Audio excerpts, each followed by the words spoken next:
Quand mon fils est mort, j'ai cru que l'univers m'avait tout pris. La maison, autrefois emplie de rires et de l'odeur du café frais, était devenue un mausolée silencieux, chaque pièce résonnant du vide laissé par Michel. 4 jours seulement après que nous ayons dispersé ces cendres froides sur les eaux du Rhône, sous un ciel gris et plombé qui semblait pleurer avec nous, son meilleur ami m'a appelé. La sonnerie stridente du téléphone avait brisé le silence pesant de l'après-midi, me tirant d'une torpeur où chaque seconde pesait une éternité. « Monsieur Fontaine » commença la voix de Daniel Okonkwo, un souffle s'échappant de ses lèvres comme un ricanement nerveux. J'ai trouvé une clé USB cachée dans l'atelier de Michel. Vous devez voir ce qu'il y a dessus. Et s'il vous plaît, ne dites rien à Christine. Je crois qu'elle sait que je l'ai. Ces mots firent s'arrêter mon cœur. Un frisson glacial me parcourut l'échine, bien plus intense que le vent d'automne qui s'infiltrait par les fentes des vieilles fenêtres de ma cuisine. Qu'est-ce que Michel pouvait bien avoir caché à sa propre femme? La question tordait mes entrailles, mêlant la douleur du deuil à une angoisse nouvelle et lancinante. Mais lorsque j'ai conduit jusqu'à Lyon, les paysages défilant sans que je ne les voie vraiment, et que j'ai vu ces fichiers s'ouvrir sur l'écran de l'ordinateur, tout mon corps est devenu engourdi. Le sang s'est retiré de mes veines, laissant une sensation de vide et de froid. L'homme que j'avais élevé, mon fils, avait su qu'il était en danger, et il m'avait laissé tout ce dont j'avais besoin pour le prouver. C'était un testament silencieux, une dernière conversation avec son père. Le service commémoratif s'était tenu dans une petite chapelle, ses vitraux sombres filtrant une lumière blafarde, perchée sur les hauteurs de Lyon, offrant une vue imprenable sur le Rhône sinueux. L'air était lourd d'encens et du parfum entêtant des lys funéraires, un mélange qui me serrait la gorge. Ma femme, Hélène, était partie 3 ans plus tôt, emportée par un cancer impitoyable. Et maintenant, notre seul enfant, notre Michel, avait disparu à 41 ans. Une rupture d'anévrisme cérébral, avait-il dit, effondré lors de son entraînement matinal dans la salle de sport du sous-sol. C'est Christine, sa femme, qui l'avait trouvé en rentrant de son cours de yoga, un détail qui, même dans ma douleur, m'avait semblé étrangement pratique. Elle se tenait à présent à l'avant de la chapelle, drapée dans une robe noire impeccable qui épousait parfaitement sa silhouette, acceptant les condoléances avec la grâce calculée d'une femme née pour la compassion publique. Ses perles, discrètes et élégantes, brillaient doucement. Juste assez de larmes pour paraître dévastée, mais pas assez pour gâcher son maquillage impeccable, un trait de mascara qui n'avait pas bougé. Elle avait toujours été belle, Christine. Le genre de beauté qui vous hypnotisait, vous faisant oublier de regarder plus profondément, au-delà de la surface polie. Un homme s'approcha d'elle, jeune, 35 ans peut-être, vêtu d'un costume gris anthracite, taillé avec une précision troublante, bien trop ajusté pour un simple invité aux funérailles. Ils échangèrent quelques mots que je ne pus entendre, leur voix murmurée se perdant dans le brouhaha feutré des condoléances. Il lui toucha brièvement le coude, un geste intime, et elle esquissa un sourire. Pas un sourire de deuil, non. Quelque chose d'autre, quelque chose de familier et de complice entre eux. Je le regardais s'éclipser par la porte latérale, sans parler à personne d'autre, comme une ombre furtive. Christine croisa mon regard et vint vers moi, ses mains fines et manucurées prenant les miennes. « Papa, pourquoi ne resterais-tu pas chez nous ce soir? Je ne supporte pas l'idée que tu fasses tout le chemin seul jusqu'à Nantes. » Je n'avais jamais aimé qu'elle m'appelle « papa ». J'avais toléré cette familiarité pour l'amour de Michel, pour ne pas créer de friction. Mais ce mot, dans sa bouche, sonnait faux, comme une dissonance. « Ça ira », lui dis-je, ma voix rauque. « J'ai réservé un hôtel en centre-ville. » Elle serra mes mains un peu plus fort, ses yeux verts, d'ordinaire si vifs, affichant une fausse inquiétude. « Tu ne devrais pas être seul en ce moment. Nous sommes une famille. » Le mot me parut creux, presque insultant, prononcé par elle. Mais je hochai la tête, murmurant que j'y penserais, et la regardai s'éloigner d'un pas léger pour saluer d'autres personnes en deuil. Le parfum de sa coiffure, un mélange de lac et de quelque chose d'artificiellement floral, flottait un instant avant de disparaître. La vérité, c'est que je ne pouvais m'empêcher de repenser à l'appel téléphonique que j'avais reçu de Michel 11 jours avant sa mort. Il était presque minuit quand il avait appelé, ce qui était très inhabituel. Michel était un homme de discipline, rigoureux sur son sommeil, sur sa routine. Il avait toujours eu ce sens de l'ordre, hérité sans doute d'Hélène. « Papa, j'ai quelque chose à te demander. » Si jamais il m'arrivait quoi que ce soit, promettrais-tu de t'occuper des choses, de t'assurer que tout serait géré correctement ?» J'avais ri, un rire léger, un peu forcé, pour masquer une pointe d'agacement face à cette soudaine morbidité. « Tu as 41 ans, Michel. Il ne va rien t'arriver. Arrête tes bêtises. » Mais il n'avait pas lâché. « Promets-le-moi, papa. Juste promets-le. » Il y avait quelque chose dans sa voix, une nuance nouvelle, une gravité qui m'avait alerté malgré moi. De la peur, peut-être, ou une forme de résignation que je n'avais pas su déchiffrer à l'époque. « Je te le promets, » avais-je répondu, le cœur serré par son insistance. « Mais Michel, qu'est-ce qui se passe ?» Le silence au bout du fil avait duré un instant, puis sa voix s'était faite plus lointaine, presque un murmure. « Je ne peux pas en parler maintenant. Je t'expliquerai tout quand je te verrai à Noël. » Noël n'était que dans 3 semaines. Michel n'avait jamais pu tenir sa promesse. La chambre d'hôtel, au cœur de Lyon, me semblait une cellule. Les murs neutres, le mobilier standardisé, tout contribuait à un sentiment d'isolement glacial. Je me suis assis près de la fenêtre, le regard perdu sur les lumières floues de la ville qui s'étiraient sous la pluie fine, les larmes brouillant ma vision. Chaque goutte sur la vitre semblait refléter un souvenir, un regret. Je me revoyais avec le petit garçon qui m'aidait à construire des nichoirs dans le garage, ses petites mains maladroites mais déterminées, clouant les planches de bois. Le garçon qui appelait chaque dimanche soir sans faute pour raconter sa semaine, ses joies, ses petits tracas. Le garçon qui, devenu homme, avait eu peur de quelque chose et ne m'avait pas dit quoi. Cette ignorance me rongeait plus que tout. Mon téléphone vibra, me tirant de ma torpeur. Un SMS d'un numéro que je ne reconnaissais pas. « Monsieur Fontaine, c'est Daniel Okonko, l'ami de Michel de l'université. J'étais son associé dans l'entreprise. Je dois vous parler d'urgence. Pouvez-vous me rencontrer demain matin? S'il vous plaît, ne mentionnez rien à Christine. Daniel. » Le nom me revint à l'esprit. Michel l'avait mentionné à plusieurs reprises, toujours avec un respect sincère. Ils avaient fondé ensemble une société de conseil en ingénierie 5 ans auparavant, spécialisée dans les évaluations environnementales pour les opérations minières. Michel avait toujours eu des mots élogieux pour Daniel, le décrivant comme un esprit brillant et un collaborateur fiable. Mon cœur, qui s'était alourdi de chagrin, sentit une légère pulsation d'espoir, mêlée à une prudence naissante. L'insistance de Daniel à ne pas impliquer Christine ravivait la petite flamme de suspicion que j'avais sentie à la chapelle. Je lui ai répondu par SMS, lui demandant le lieu et l'heure. Nous nous sommes rencontrés le lendemain matin dans un café discret des Brotteaux, un quartier que Christine, avec ses goûts plus sophistiqués, n'aurait jamais fréquenté. L'établissement était niché dans une petite rue pavée, son enseigne en fer forgé à peine visible. L'odeur du café fraîchement moulu et des croissants chauds emplissant l'air, essayant en vain de dissiper la tension qui planait entre nous. Daniel était un homme grand, aux yeux doux, qui semblait porter une lassitude certaine, et des mains qui ne cessaient de bouger, ajustant constamment sa tasse de café fumant, sa serviette en papier, son téléphone posé à côté. Il y avait une agitation nerveuse chez lui, comme s'il portait un lourd secret.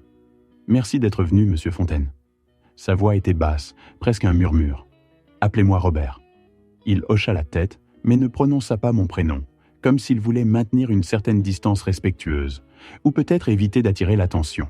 « J'ai trouvé quelque chose il y a 3 jours. » Commença-t-il, sa voix se faisant plus grave. « Michel m'avait donné une clé de son atelier l'année dernière. Il disait que je pouvais utiliser ses outils quand j'en aurais besoin. Après le service, j'y suis allé pour, je ne sais pas, me sentir proche de lui, je suppose. » Son regard s'est perdu un instant dans le vide, puis il a sorti une petite clé USB de sa poche intérieure. Le métal froid semblait irradier une énergie sombre. Ceci était caché à l'intérieur d'un livre évidé sur son étagère. Il marqua une pause et je sentis un frisson remonter ma colonne vertébrale. Ne tirez pas sur l'oiseau moqueur, son livre préféré. Mon cœur rata un battement. Michel avait lu ce livre des dizaines de fois, l'avait annoté, en avait parlé avec une passion juvénile même adulte. L'idée qu'il ait choisi cet endroit pour son secret me tordait les entrailles. « Qu'y a-t-il dessus » demandai-je, ma voix à peine audible, craignant déjà la réponse. Le visage de Daniel s'assombrit, ses yeux se posant sur moi avec une intensité douloureuse.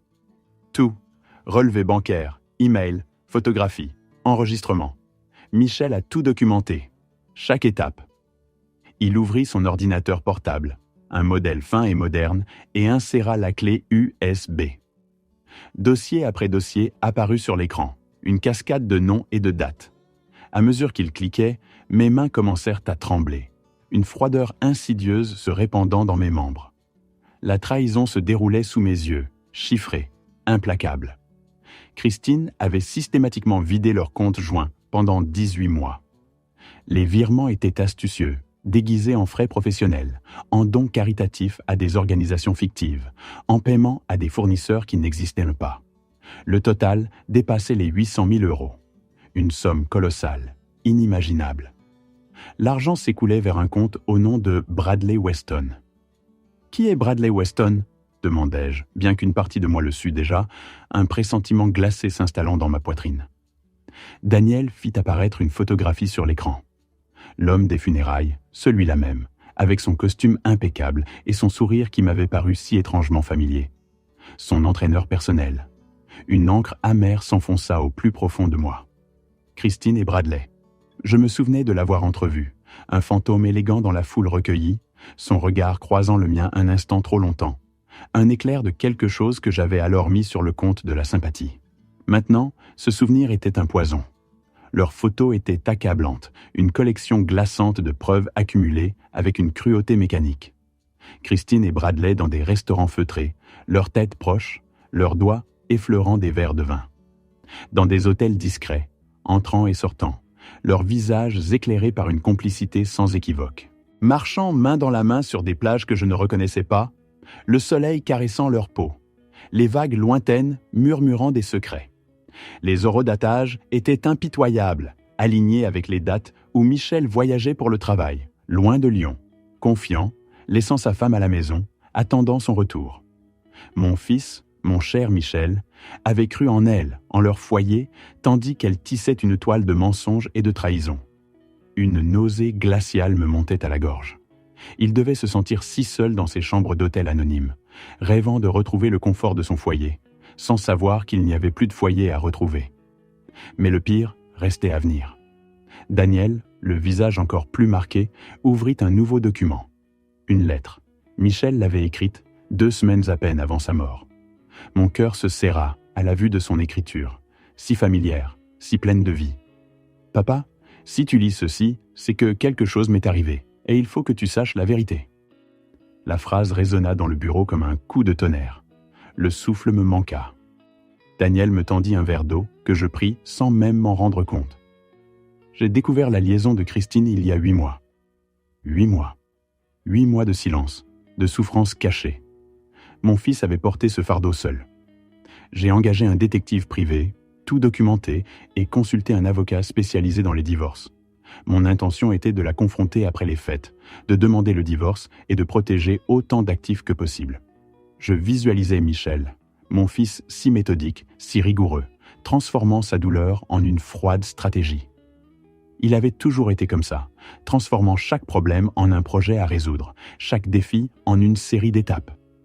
Cette vision, celle d'un homme dévasté mais résolu, me fendait le cœur. Il voulait se battre, se défendre, reconstruire. Mais il y a 3 semaines, Christine a découvert que je savais. Je ne sais pas comment. Peut-être a-t-elle vu quelque chose sur mon ordinateur ? Ou peut-être Bradley lui a-t-il dit ? Une angoisse sourde commença à me tordre les entrailles. La traque, la peur, le changement de comportement, c'était là, noir sur blanc. Elle est différente depuis. Elle m'observe, me pose d'étranges questions sur ma santé, ma routine d'exercice, mes compléments alimentaires. Elle me pousse à augmenter mon assurance vie. Elle n'arrête pas de dire que tout peut arriver et que nous devrions être préparés. La semaine dernière, elle a même suggéré que j'ajoute une clause pour décès accidentel. Chaque mot était une lame. Je me souvenais de Christine, quelques semaines plus tôt, lors d'un déjeuner familial, évoquant avec une légèreté déconcertante les imprévus de la vie. J'avais mis ça sur le compte de l'anxiété générale. Maintenant, ces souvenirs s'assemblaient en une mosaïque sinistre, chaque pièce s'emboîtant pour révéler un monstre. J'ai changé le bénéficiaire de ma police pour toi il y a 2 jours. Elle ne le sait pas encore. Une vague de froid me submergea. Michel avait cherché à se protéger, à protéger son père, son héritage, de cette femme. Son instinct de survie, son amour filial, même sous la pression de la peur. Papa, je suis peut-être paranoïaque. J'espère l'être, mais si quelque chose m'arrive qui semble naturel ou accidentel, s'il te plaît, ne l'accepte pas tel quel. S'il te plaît, regarde plus attentivement. Tu as passé 30 ans à enquêter pour la Gendarmerie royale du Canada. Tu sais comment trouver la vérité? Je t'aime. Je suis désolé de ne pas te l'avoir dit plus tôt. J'avais honte. Je pensais pouvoir gérer ça tout seul. Ton fils, Michel? Je relus la lettre. 1, 2, 3, puis 4 fois, chaque mot s'incrustant dans ma mémoire avec une douleur nouvelle. Mon garçon. Mon fort, capable, fier garçon avait eu peur pour sa vie et ne m'en avait parlé que lorsqu'il était trop tard. Les larmes roulaient silencieusement sur le visage de Daniel, son corps secoué de soubresauts, retenu. Moi, je ne pouvais plus pleurer. La douleur était trop profonde, trop glacée. J'aurais dû remarquer quelque chose. Il avait semblé stressé ces derniers mois. Oui, mais j'avais cru que c'était la pression du travail, les exigences de son entreprise en pleine croissance. Jamais je n'aurais imaginé ça. Mon esprit revint sur les conversations avec Michel, les appels où sa voix sonnait parfois tendue, les rares visites où son sourire ne montait pas jusqu'à ses yeux. J'avais été aveugle, complaisant. Je regardais la date de la lettre de Michel. 28 novembre. Il était mort le 9 décembre. 12 jours. 12 jours entre la peur et la mort. Le temps s'était étiré et contracté simultanément, une éternité de silence et un instant fatal. Cet après-midi-là, le soleil de fin d'automne perçait difficilement la brume lyonnaise, jetant des reflets gris sur les façades haussmanniennes.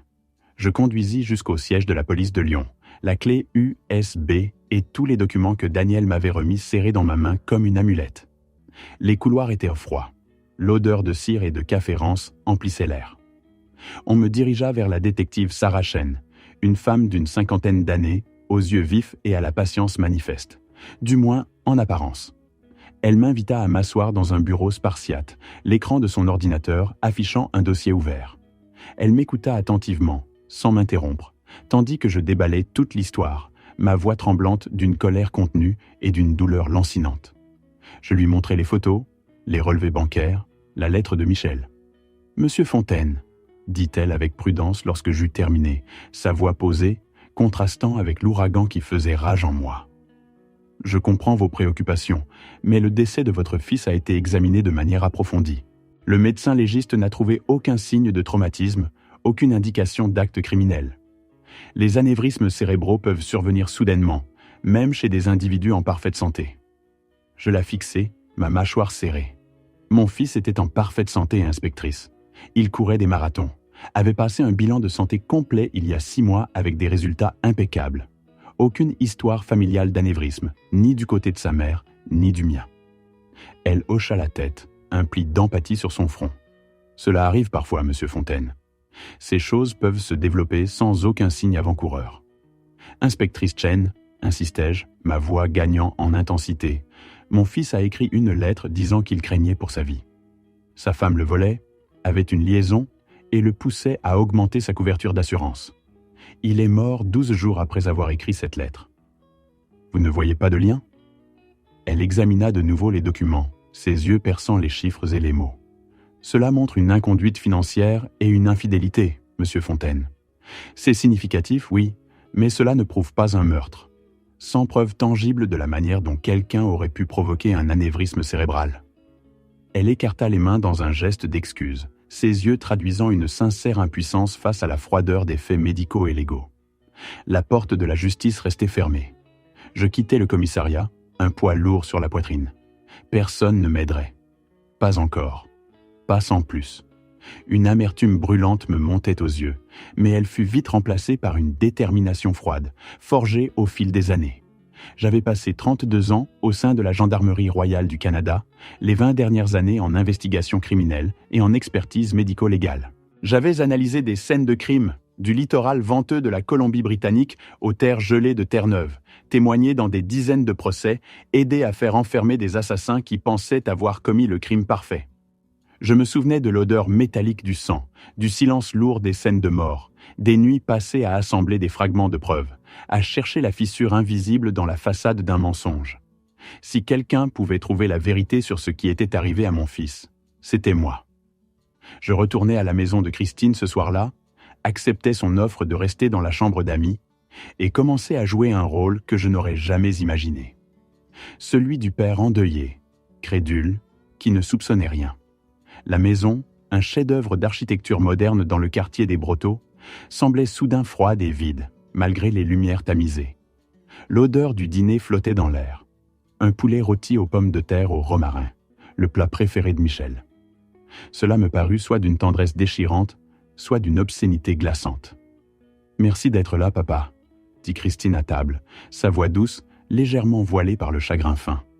Elle avait les yeux rougis, mais je ne détectais aucune réelle profondeur dans sa douleur. « Ça aide d'avoir la famille proche. Nous devons nous soutenir mutuellement. »« C'est ce que Michel aurait voulu, » répondis-je, les mots comme du gravier dans ma gorge. Chaque syllabe, un effort herculéen. Je forçai un sourire qui devait ressembler à une grimace. Elle hocha la tête, tamponnant ses yeux avec une serviette en papier immaculé. Il t'aimait tellement. Il parlait toujours de la façon dont tu lui avais tout appris sur la vie d'un homme, sur l'intégrité. Je la regardais jouer son deuil, et je m'émerveillais de son talent. Chaque geste était calculé, chaque larme précisément chronométrée. Elle était une actrice hors pair, digne des plus grandes scènes. Mais je n'étais pas un spectateur ordinaire. Au cours de la semaine suivante, je me fondis dans l'ombre, observant ses habitudes. Elle quittait la maison tous les lundis, mercredis et vendredis après-midi, prétextant des visites à des amis ou des séances de thérapie de deuil. Le mercredi suivant, je la suivis. Le ciel était bas, menaçant de pluie. J'avais garé ma voiture à distance, une discrète berline de location, et la suivais avec une prudence exercée, me souvenant de mes années de surveillance. Elle conduisit jusqu'à un complexe de condominiums modernes, aux lignes épurées et aux balcons vitrés, dans un quartier résidentiel chic de Lyon. Elle entra dans l'unité 412. À travers la grande baie vitrée du salon, je pouvais la voir. Elle était dans les bras de Bradley Weston, leurs corps pressés l'un contre l'autre, dans une étreinte qui n'avait rien d'une simple consolation. Il n'était même plus prudent. Mon cœur était une pierre froide dans ma poitrine. Je photographiais tout, le zoom de mon appareil capturant chaque détail, chaque preuve irréfutable de leur liaison éhontée. L'image de Michel, seul, souffrant, me revint. C'était pour lui que je faisais ça. Pour lui que je poursuivrais, inlassablement, la vérité. Plaque d'immatriculation, horodatage précis, ces moments d'intimité volés à travers des stores entr'ouverts, avec une désinvolture criminelle. Les preuves s'accumulaient méthodiquement, comme les pièces d'un puzzle macabre. Chaque cliché, chaque détail renforçait ma certitude. La nuit, tandis que Christine dormait d'un sommeil que je devinais sans remords, je fouillais la maison. L'obscurité était une complice silencieuse, n'éclairée que par le faisceau étroit de ma lampe de poche qui découpait des formes familières dans l'ombre. L'air était lourd, un mélange de poussière et de l'odeur persistante de ses parfums, trop capiteux pour le deuil. Le bureau de Michel avait été vidé, nettoyé avec une application presque clinique. Son ordinateur avait été effacé, ses fichiers réduits en lambeaux de papier. Elle avait voulu effacer toute trace, toute mémoire numérique de l'homme qu'elle avait épousé. Mais Christine n'avait pas la rigueur d'un véritable professionnel. Il y avait toujours une faille, un détail oublié. C'est au sous-sol, derrière la vieille chaudière qui ronronnait doucement, dégageant une légère chaleur et une odeur métallique, que je la trouvais. Une petite poche en plastique, dissimulée avec une maladresse révélatrice, contenait 2 flacons d'ordonnance. Les étiquettes avaient été arrachées, mais l'un des flacons conservait un léger résidu à l'intérieur, une poudre fine et cristalline adhérente aux parois. Je prélevai un échantillon avec une méticulosité apprise des décennies auparavant, dans l'urgence et la précision des enquêtes qui ne laissaient aucune place à l'erreur. Un micro-flashback me traversa l'esprit. La salle de formation, l'odeur d'éther, les gants blancs, l'impératif de ne jamais contaminer une scène. Dans la boîte à gants de sa voiture, une berline élégante et immaculée qui sentait encore le cuir neuf, sous le manuel du propriétaire, je découvris des reçus d'une pharmacie de Saint-Étienne, à plus de 90 km de Lyon. Les achats avaient été réglés en espèces, une précaution élémentaire, mais les dates correspondaient étrangement aux semaines précédant la mort de Michel. Les articles, une solution de chlorure de potassium, de qualité médicale, à forte concentration. Mon esprit, toujours habitué à démêler les fils d'une affaire, relia instantanément les pièces du puzzle. Le chlorure de potassium, administré par voie intraveineuse, pouvait provoquer un arrêt cardiaque, facilement confondu avec diverses causes naturelles, y compris des complications d'anévrisme. Si l'injection était pratiquée pendant que la victime dormait ou était inconsciente, elle laisserait des traces minimales, à moins d'être spécifiquement recherchée. Michel s'entraînait au sous-sol chaque matin à 5h30, bien avant que Christine ne se lève. Ou du moins, avant qu'elle ne soit censée se lever. Et si elle avait été éveillée, veillant, attendant le moment propice? L'idée me glaçait le sang. Une image horrible se formait dans mon esprit. Elle, observant mon fils, son mari, tandis qu'il s'efforçait, insouciant, ignare du poison qui s'apprêtait à le tuer. J'avais besoin des rapports toxicologiques initiaux. Je devais savoir ce qu'ils avaient réellement recherché. J'appelai Daniel Okonkwo, sa voix réveillée mais alerte au bout du fil. Il écouta mon résumé, son silence pondéré en disait long. Il promit de contacter un ami au bureau du médecin légiste. Quelques heures plus tard, Daniel me rappela, le ton grave. L'analyse toxicologique standard n'avait pas inclus la recherche de potassium, ni l'examen des points d'injection. Pourquoi l'aurait-elle fait? Il n'y avait aucune raison de soupçonner une cause non naturelle. Personne n'avait vu de motif criminel. Mais il y avait un moyen d'en avoir le cœur net. En tant que plus proche parent et exécuteur testamentaire de Michel, j'avais l'autorité légale de demander des tests supplémentaires. Des échantillons de tissu avaient été conservés avant la crémation. Je contactai un laboratoire médico-légal privé à Nantes, leur expliquai la situation avec une précision calculée et organisai l'envoi des échantillons pour analyse. Ensuite, j'attendis. L'attente fut une torture. Chaque jour, chaque heure, était une épreuve pour mes nerfs à vif. Je continuais de loger chez Christine, jouant le rôle du père dévasté, la regardant rencontrer Bradley Weston. Leurs rires et leurs gestes discrets me déchiraient l'âme. Les cendres de mon fils reposaient dans une urne sur la cheminée, et chaque fois que je posais les yeux dessus, une rage froide me submergeait, une rage que je devais dissimuler sous un masque de chagrin. Un soir, Christine me proposa du thé. L'air était doux, mais une brise légère faisait frissonner les feuilles des arbres à l'extérieur. Elle me tendit une tasse fumante avec un sourire empreint d'une fausse sympathie. « Vous avez l'air si fatigué ces derniers temps, papa. Ce mélange d'herbes aide à dormir. » Ses yeux, d'un bleu cristallin, m'observaient avec une intensité troublante. L'atmosphère de la pièce était étrangement sereine, presque guindée, un contraste saisissant avec la tempête qui faisait rage en moi.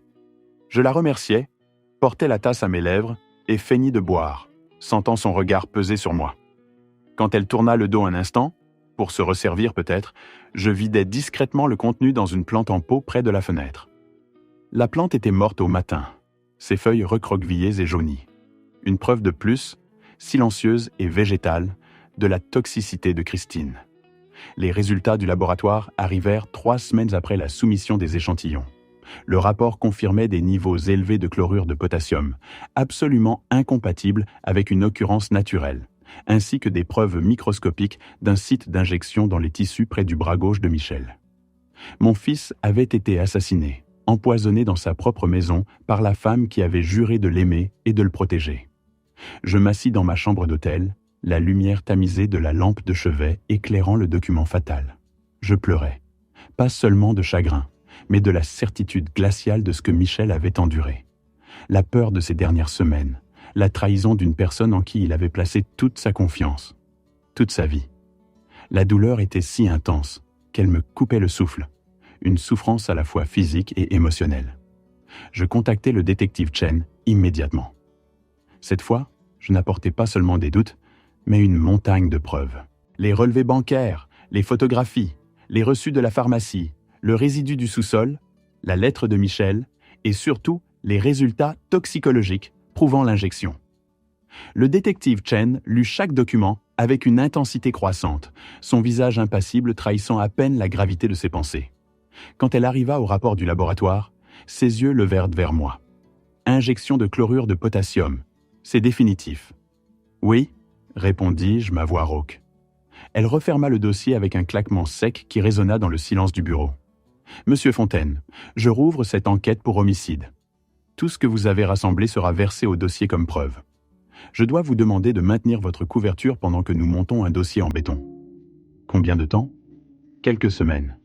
Nous devons coordonner avec le procureur, obtenir des mandats. Votre fils mérite que justice soit rendue dans les règles. J'acquiesçais, bien que chaque fibre de mon être hurlait pour une action immédiate. Je voulais confronter Christine, voir son visage lorsqu'elle comprendrait que la vérité l'avait rattrapée. Mais j'avais appris la patience en 32 ans de carrière dans la police.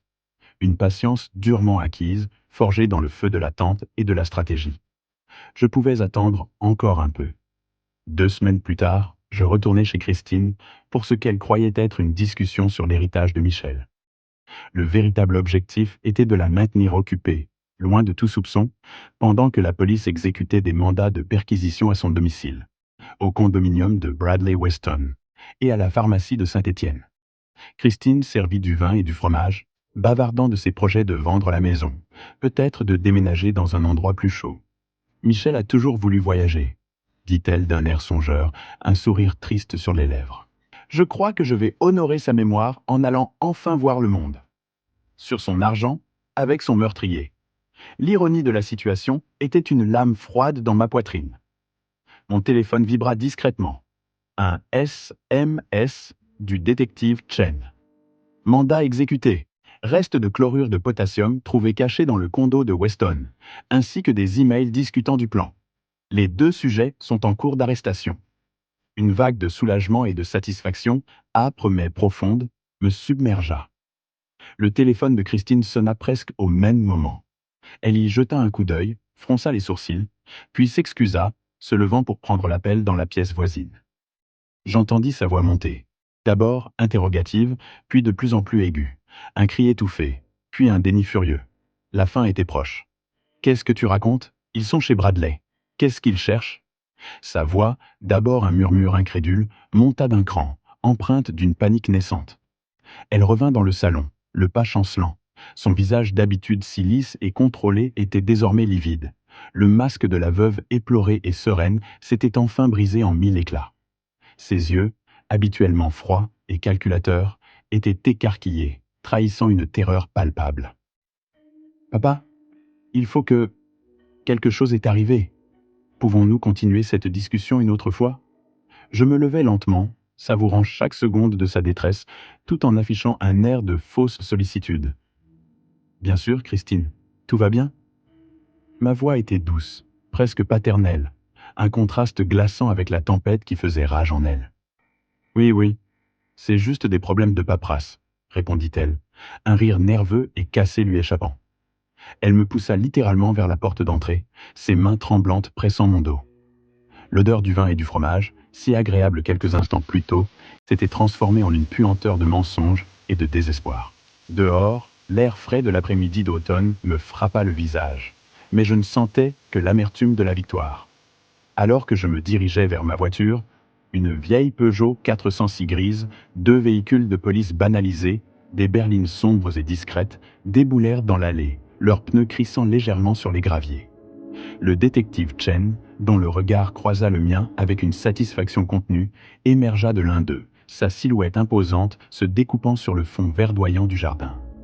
Son pas était ferme, déterminé. « Christine Fontaine, vous êtes en état d'arrestation pour le meurtre de Michel Fontaine. Vous avez le droit à un avocat et de consulter un conseiller juridique. » Je les regardais menotter Christine sur l'allée de cette maison que mon fils avait achetée, meublée avec tant de goût et où il avait trouvé la mort.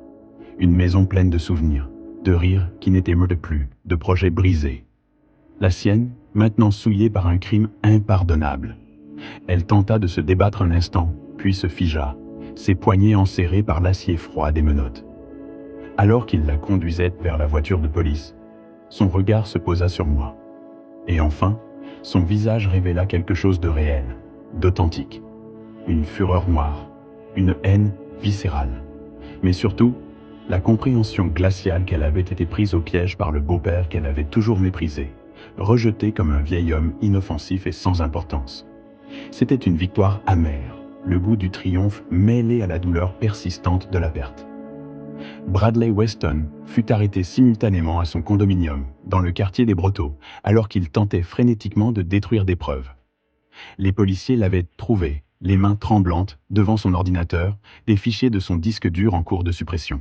Un examen approfondi de son ordinateur révéla des mois de communication échangés avec Christine, planifiant la mort de Michel dans les moindres détails. Chaque message, chaque pièce jointe était une preuve de leur machination diabolique. Ils avaient méticuleusement recherché des poisons indétectables, débattu des méthodes, calculé au centime près le montant exact de l'argent de l'assurance qu'ils allaient empocher. Leur conversation était d'une froideur clinique, dénuée de toute humanité, comme s'ils discutaient d'un projet d'affaires plutôt que de l'assassinat d'un homme. Le procès débuta en septembre, sous un ciel lyonnais encore clément, mais une lourde atmosphère planait sur le palais de justice. Je m'y rendis chaque jour, sans faillir, m'asseyant au premier rang de la galerie des spectateurs, juste là où Christine ne pouvait pas m'éviter. Chaque fois qu'elle jetait un regard vers le public, son œil tombait sur ma silhouette immobile, mon visage impassible.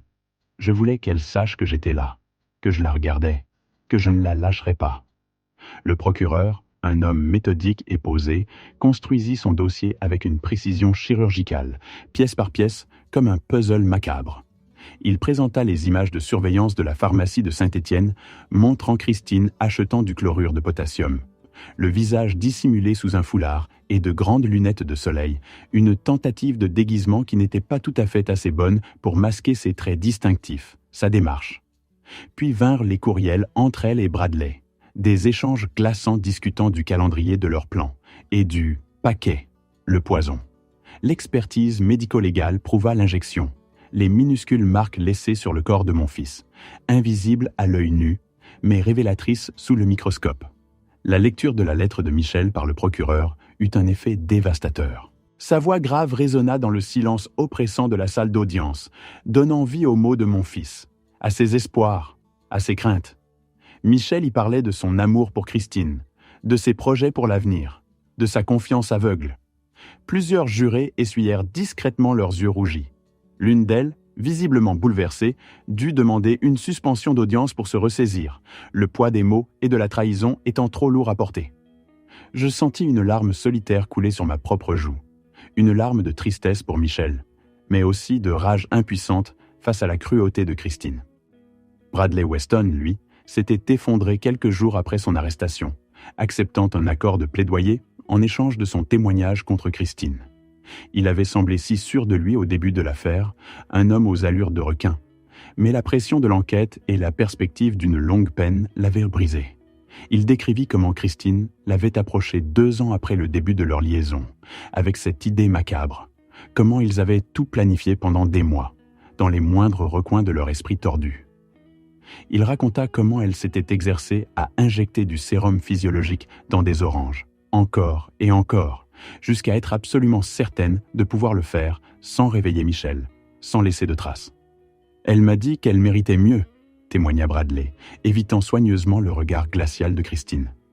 Sa voix était monotone, presque désincarnée, comme s'il récitait une leçon apprise par cœur.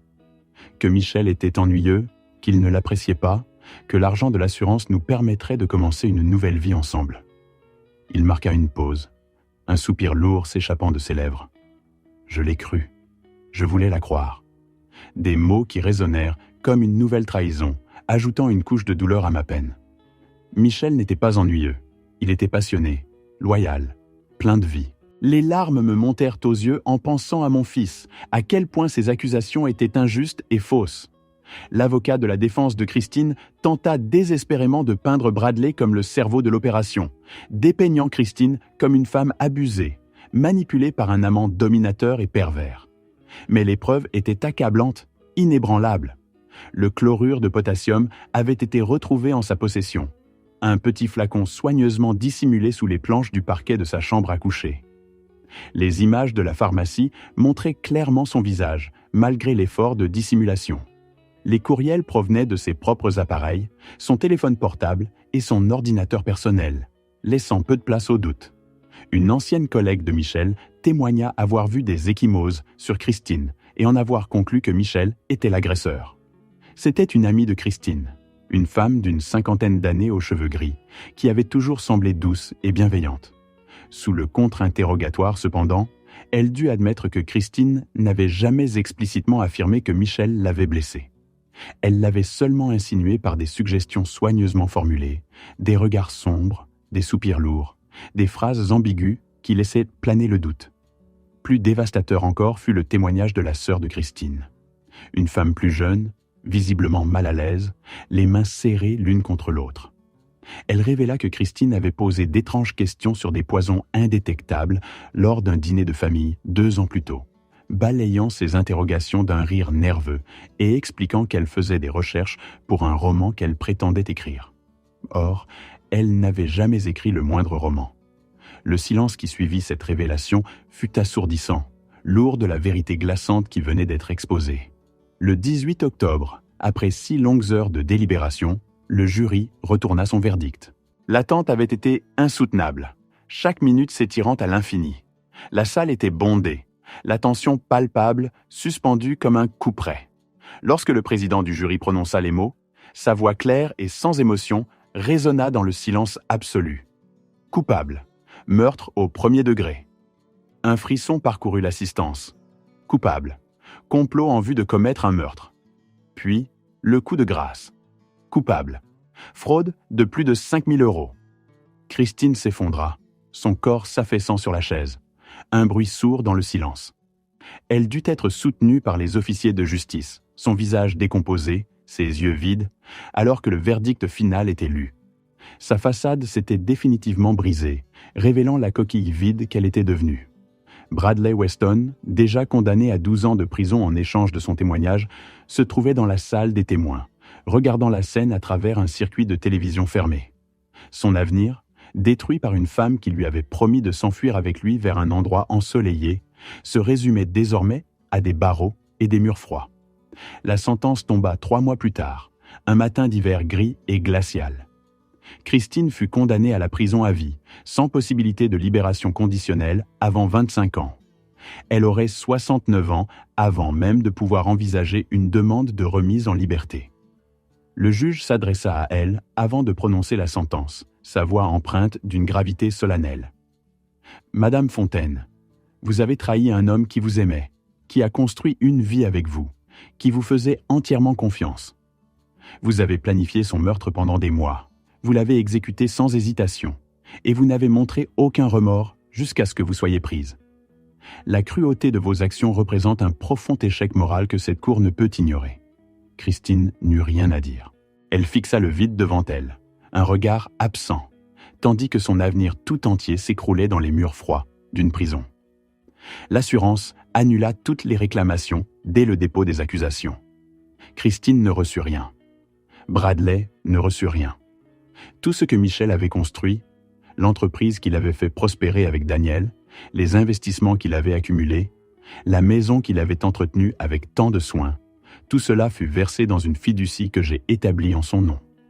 La Fondation Michel Fontaine fournit désormais des ressources juridiques et d'enquête aux familles qui soupçonnent que la mort de leurs proches n'était pas accidentelle, mais qui ne parviennent pas à faire entendre leur voix auprès des autorités.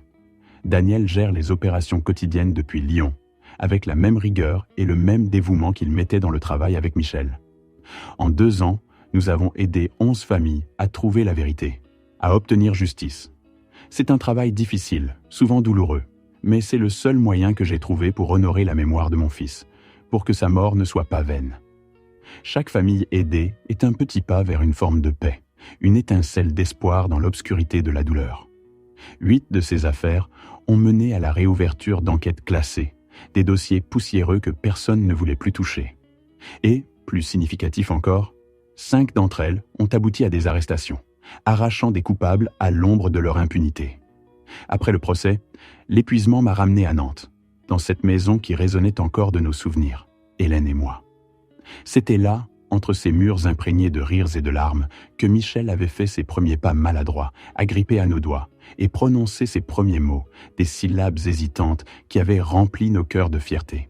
Chaque recoin, chaque fissure dans le plâtre, racontait une histoire de sa croissance, de l'enfant curieux à l'homme que j'étais si fier d'appeler mon fils. Sa chambre d'enfant, je l'ai laissée exactement telle qu'il l'avait quittée le jour où il est parti pour l'université, un sanctuaire figé dans le temps. Les posters de hockey, un peu jaunis par les années, collaient toujours au mur, fiers témoins de ses passions d'adolescent. Sur l'étagère, ces trophées de juniors, dorés et argentés, captèrent la lumière, chacun racontant une victoire, un effort. Et là, près de la fenêtre, le télescope que nous avions choisi ensemble quand il avait 12 ans. Je me souviens de son excitation enfantine, ses yeux brillant d'une même intensité que les étoiles qu'il espérait percer. Il était fasciné par l'immensité de l'univers, par ces mondes lointains et silencieux. Parfois, le soir, je m'assois sur le bord de son lit, le matelas toujours creusé par son poids, et je lui parle, à voix basse, comme si je craignais de briser le silence sacré de la pièce. Je lui raconte la Fondation Michel Fontaine, et toutes les familles que nous avons pu aider grâce à elle. Je lui murmure comment sa mort, si injuste, si absurde, a pris un sens, une résonance inattendue, même si elle n'aurait jamais dû arriver. C'est un étrange réconfort, cette communion silencieuse, l'impression qu'il est là, quelque part, à écouter. La détective Chen, celle qui avait mené l'enquête sur la mort de Michel, m'appelle de temps en temps. Sa voix, toujours empreinte d'un mélange de respect et de gravité, est devenue une présence familière. Elle m'a envoyé plusieurs affaires depuis. Des familles brisées, des cœurs meurtris, piégés dans des situations similaires à la mienne, cherchant désespérément un guide. Quelqu'un qui comprendrait l'indicible douleur et la frustration d'être ignoré par le système. Je passe des heures à examiner leurs preuves, souvent fragmentaires, parfois confuses, à les aider à documenter leurs préoccupations avec la rigueur nécessaire. Je les mets en contact avec des ressources, des avocats spécialisés, des experts en investigation privée, des associations de soutien qu'ils ignoraient l'existence. Chaque petit pas en avant, chaque porte ouverte, est une victoire minuscule, mais essentielle. Ce n'est pas la retraite que j'avais imaginée, bien sûr. Hélène et moi avions tant de projets. Nous devions parcourir le monde, explorer des continents lointains, des villes chargées d'histoire, les mains dans les mains. Nous devions gâter des petits-enfants qui ne viendraient jamais, les regarder grandir avec l'amour infini que seuls des grands-parents peuvent donner. Ce futur, tissé de rêves simples et précieux, a été arraché à notre portée. Au lieu de cela, je passe mes journées à me battre, à veiller à ce que d'autres familles ne subissent pas la même torture, la même injustice que la mienne. Mais il y a un sens à tout cela, une raison d'être, un but qui me pousse à me lever chaque matin. C'est la certitude que chaque dossier que nous traitons, chaque famille que nous soutenons, représente l'enfant de quelqu'un, le parent de quelqu'un, le frère ou la sœur de quelqu'un, qui mérite la vérité. Une vérité souvent amère, mais nécessaire. Le mois dernier, j'ai reçu une lettre manuscrite d'une femme de Winnipeg, son écriture tremblante trahissant des années de douleur contenue. Son mari avait été reconnu coupable du meurtre de leur fille, en partie grâce aux techniques de collecte de preuves qu'elle avait apprises via les ressources de notre fondation. Sa fille était morte depuis 4 longues années, et personne n'avait voulu croire qu'il ne s'agissait pas d'un accident, ni la police, ni le procureur. Mais cette femme, animée par un amour inébranlable, avait persévéré. Maintenant, le meurtrier passera le reste de sa vie derrière les barreaux, enfermé, privé de liberté. Elle m'a remercié, non pas avec des mots grandiloquents, mais avec une sincérité poignante. Elle a dit que connaître la vérité ne lui rendait pas sa fille, mais que cela donnait un sens à sa mort. Et c'est exactement ce que Michel aurait voulu. Pas la vengeance, non, jamais, mais la responsabilité. Pas la colère aveugle, mais une justice froide et implacable. L'assurance que d'autres seraient protégés, que les schémas récurrents de violence seraient enfin reconnus et brisés, que les assassins, ceux qui croyaient avoir échappé à la justice, finiraient par affronter les conséquences qu'ils méritaient. Ce soir, je suis assis sur ma terrasse arrière, le bois frais sous mes mains, le regard perdu dans le lent coucher de soleil sur l'océan. L'air marin, salé et vif, caresse mon visage. Les lointaines côtes, à peine perceptibles à l'horizon, se teintent de violet et d'or dans la lumière déclinante, comme une promesse éphémère. Le ciel s'embrase, un spectacle majestueux et solitaire. Hélène adorait cette vue. Elle disait que c'était ici qu'elle se sentait le plus proche de l'infini. C'est aussi sur cette même terrasse, sous un ciel constellé d'étoiles qui semblait promettre une vie entière de bonheur, que Michel avait fait sa demande en mariage à Christine. Un souvenir doux, amer, désormais empoisonné par la trahison. Le chagrin, lui, ne me quitte jamais. Il est toujours là, une présence lancinante, un poids constant dans ma poitrine. Un vide béant, une cavité creuse là où mon fils, Michel, se tenait. Là où ses appels téléphoniques, réguliers et chaleureux, ses visites impromptues et ses blagues parfois si nulles, mais toujours si pleines de vie, remplissaient mes journées d'une joie simple et pure. Chaque silence est un rappel de son absence.